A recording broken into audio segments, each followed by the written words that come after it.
અમદાવાદ પોલીસે IPL match પર સટ્ટો રમતા સટોડિયાઓની ધરપકડ કરી છે। સાયન્સ સિટી રોડ પર 16 શુકન મોલની દુકાનમાં સટોડિયાઓ સટ્ટો રમાડતા હતા।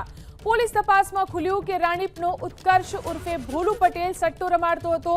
પોલીસે ઉત્કર્ષ પટેલ, રોશન પટેલ, ધવલ ઉર્ફે રાજુ પટેલ અને ટોમીની ઊંઝાથી ધરપકડ કરી છે। સટોડિયાઓ પાસેથી રોકડ રકમ સહિત 84,000નો મુદ્દામાલ પણ કબજે કરાયો છે। સટોડિયાઓએ સટ્ટો રમવા દુકાન પણ ભાડે રાખી હતી। સટોડિયા ઉત્કર્ષ ઉર્ફે ભોલુ પટેલ ટોમી ઊંઝાની રાધે એક્સચેન્જ એપના આઈડિયાથી સટ્ટાનું રેકેટ ચલાવતો હતો। આઈપીએલની પ્રત્યેક મેચ પર 50 થી 60 લોકો 25 થી 30 લાખનો સટ્ટો રમતા હતા। સટ્ટા કિંગ ટોમી ઊંઝાનો ગુનાહિત ઇતિહાસી રહી ચૂક્યો છે।